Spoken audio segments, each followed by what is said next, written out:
In 1827, a French pharmacist named Daniel Hanbury isolated a bitter green compound from olive leaves that killed every pathogen he tested it against. It would be 101 years before Alexander Fleming discovered penicillin in 1928. The compound was called European, and it had been used to treat fever and infection for over 4,000 years.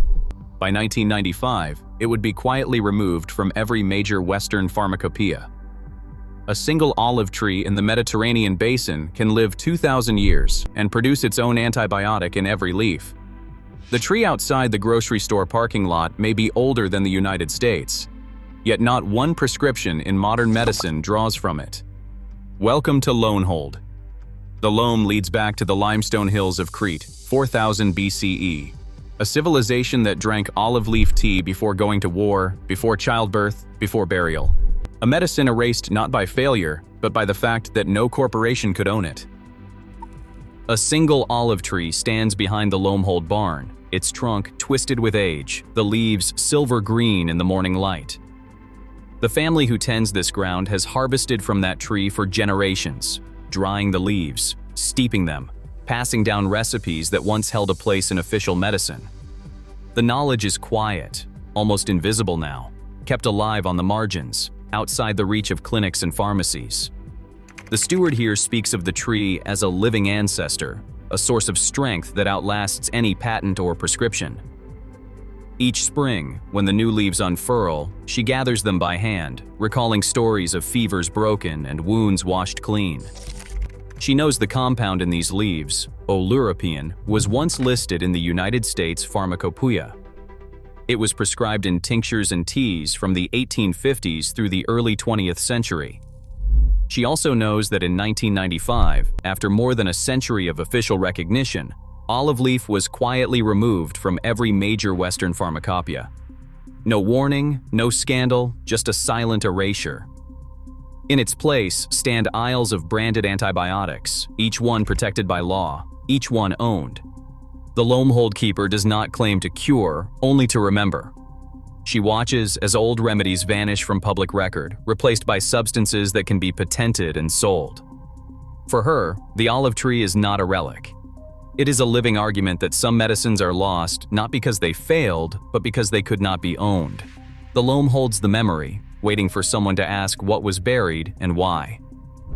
Clay tablets unearthed at Knossos, dating to around 1600 BCE, catalog olive oil and fruit, but offer no direct record of olive leaves as medicine. Archaeologists have traced the presence of olive trees across the Mediterranean, yet the earliest explicit mention of olive leaves in healing comes much later. In Egypt, the 1881 excavation of the tomb of Ramses II revealed a bundle of dried olive leaves laid across the pharaoh's chest. Museum records describe this as a symbolic protective element, not a documented remedy, and no Egyptian medical papyrus links the practice to therapeutic use. The written medical tradition begins to take shape in classical Greece. Hippocrates, in the 5th century BCE, refers to olive leaf decoctions as cleansing agents for wounds and fever, recommending their use for both surgical tools and the sick. By the 1st century, Dioscorides compiles De Materia Medica, prescribing boiled olive leaves for fevers and infected wounds. His account, preserved in illuminated manuscripts, forms the backbone of European herbal medicine for over a millennium. In the modern era, Daniel Hanbury's 1827 laboratory notes document the extraction of a bitter compound from olive leaves, later known as European. Hanbury's experiments, published in the Pharmacological Journal, describe a substance with a taste reminiscent of quinine and preliminary antibacterial effects. Each layer of evidence, archaeological, textual, and chemical, traces a continuous, sometimes fragmentary thread of empirical use. The olive leaf's reputation as medicine rested not on myth, but on repeated observation, written into the record by physicians whose names and dates still anchor the story. In the second half of the 19th century, olive leaf medicine reached its highest point of official recognition. In 1855, the United States Pharmacopoeia listed olive leaf, dried as an accepted botanical drug, followed by the British Pharmacopoeia in 1864. These entries were not symbolic. They included detailed monographs, instructions for preparing tinctures and decoctions, recommended doses for treating fevers, and notes on the bitter principle, later identified as oleuropein, the likely active ingredient. Olive leaf was prescribed for malaria, typhoid, and persistent fevers, earning a place alongside cinchona bark and digitalis in the physician's armamentarium. Laboratories also took notice. In 1906, Vincenzo Petronelli at the University of Naples published results showing that olive leaf extracts inhibited the growth of Mycobacterium tuberculosis in vitro. Petronelli's agar plate photographs and chemical recipes survive in the Naples University archive, offering concrete evidence that olive leaf was not simply a folk remedy, but a subject of systematic research. The same period saw the term oleuropein enter the scientific lexicon, as French chemists isolated and named the bitter glycoside responsible for the leaf's distinctive taste and suspected antimicrobial power. For decades, these facts stood in plain view. Medical formularies listed olive leaf among standard treatments. Pharmacies stocked dried leaves, tinctures, and teas. The official status of olive leaf medicine was not a matter of tradition, but of regulatory consensus, laboratory affirmation, and clinical use. Its removal from these records would require more than a change in scientific understanding. It would demand a reordering of what counted as medicine and who held the power to decide. Alexander Fleming's 1928 paper described penicillin as a natural product, a mold that killed bacteria in his petri dishes. At first, the discovery seemed to belong to the realm of chance and curiosity, not industry. But the world that received Fleming's findings was changing.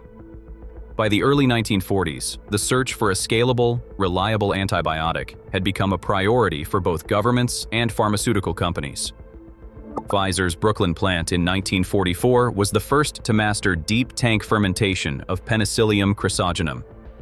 Their engineers built vast steel vats, churning out penicillin by the kilogram, a process that could be precisely controlled, measured, and most importantly, protected by patent law.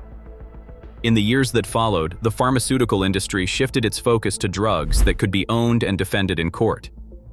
Upjohn's patent 3,033,877, filed in 1962, claimed a novel process for extracting phenolic substances from olive leaves, including oleuropein, but the patent protected the process, not the plant itself.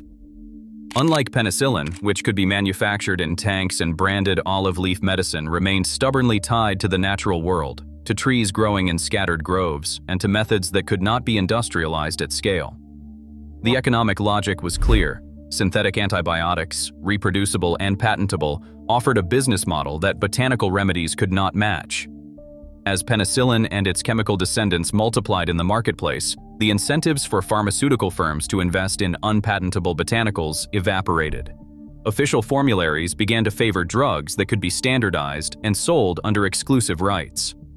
The story of penicillin's rise is not just about scientific progress, but about the alignment of industrial production, intellectual property law, and the profit motive. In this new order, remedies like olive leaf, long used, well documented, but impossible to own, were quietly left behind.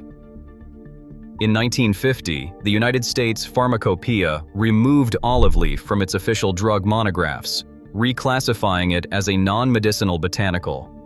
The British Pharmacopoeia followed suit in 1935, citing a lack of sufficient therapeutic evidence. By 1962, the American Medical Association issued guidance that described olive leaf as a folk remedy, advising physicians to avoid recommending it for infection or fever. In 1994, the Dietary Supplement Health and Education Act, DSHEA, formally shifted olive leaf and similar botanicals out of the drug category. The law barred any disease treatment claims unless a new drug application was filed, relegating olive leaf to the status of a dietary supplement. The European Pharmacopoeia maintained a monograph only under the category of traditional herbal use, with no recognition as a primary therapeutic. Each of these administrative removals left a paper trail, official minutes, revised monographs, and policy statements that quietly erased olive leaf medicine from the clinical record. No new evidence of harm appeared in these files.